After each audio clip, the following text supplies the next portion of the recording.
Hoy, Ems. 7:30 usapan natin. 8:10 na. 40 minutes kang late. Eh, grabe nga. Na-traffic nga ako eh. Eh, meron silang mga linalaghin na barikada dun sa highway dahil gumagawa sila ng road widening. Talaga? Sobra, grabe. Barikada? Road widening? Yung highway papunta dito, yung sa Greenview. Ayun, kitang-kita ron eh. Naging one-way na nga lahat yun eh. Wow, talaga? Oo. Pati one-way, kasalan na sa kwento mo ngayon. Bakit? Hindi na ba bumibenta yung na-traffic ka lang? Hindi ko na, ano to? Ha? Saan ka galing? 40 minutes kang late. Ano, dumaan ka sa babae mo? Ang bilis naman. Teka muna, ano sinasabi mo, Emma? Anong sinasabi ko? Ang sinasabi ko, hindi ako naniniwala sa kalokohan mo. Hindi ako naniniwala sa pa-road widening na excuse mo. Huwag mo akong pinaiikot, Rom.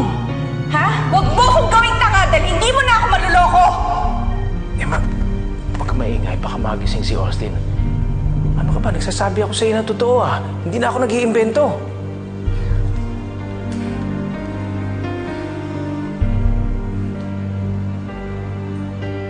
Emma, ano mo kaya nahirapan tayong mag-ayos nito eh? Paano natin naayusin lahat ng ito? Lahat ng sabihin ko sa iyo na explanation eh, meron kang pagdududa. Lahat ng minutong sabihin ko sa iyo yung mali. Kasalanan mong lahat ng to. Kaya ako nagkakaganito. Dahil ang galing mo magtakip ng butas. Pinaiikot-ikot mo ko sa mga salita mo. Pinaniwala mo ko sa mga bagay na wala pero yun pala meron! Ngayon, masisisi mo ba ako?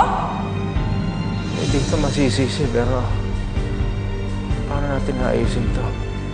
Kasalanan mo to. Ikaw ang gumawa ng lahat ng to. Kaya kung nahihirapan ka, huwag kang magreklamo!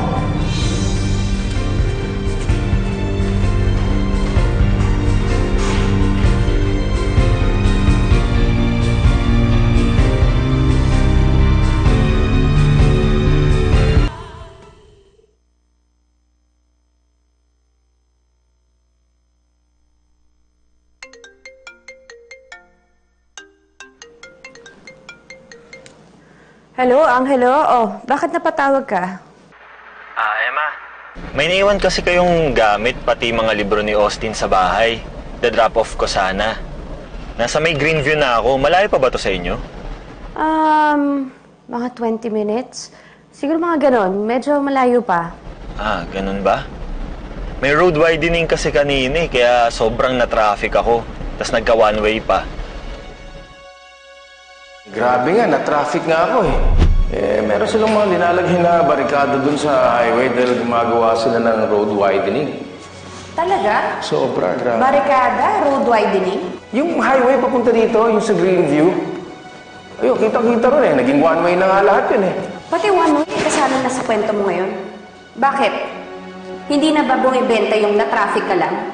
40 minutes kang late. Ano, dumaan ka sa babae mo? Ang bilis naman! Oo nga, ma-traffic nga dyan. Naipit din si Rom kanina dyan eh. Angelo, siguro umuwi ka na lang sa ibang araw na lang kasi gabi na rin. Sige. Kapag pupunta na lang sa inyo si Flor, ipapadala ko na lang ha. Okay, salamat. Emma, kamusta nga pala kayo ni Rome? Eto, nag-a-adjust pa rin sa isa't isa. Kanina nga, nasigawan ko na naman. Nagigilty na ako. Sige, kung ano man yan, pag-usapan nyo tapos mag-sorry ka na lang. Mas maging open lang kayo sa isa't isa. Okay, sige. Bye.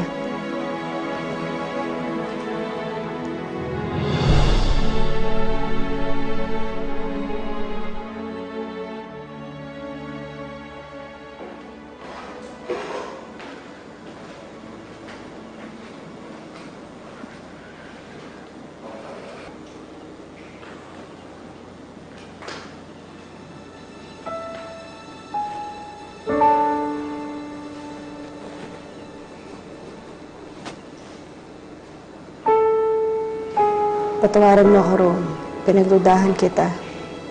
Gustong-gusto kitang pagkatiwalaan ulit, pero hindi ko alam kung paano. Pero susubukan ko pa rin. Sana tulungan mo ko. Magtulungan na lang tayong dalawa.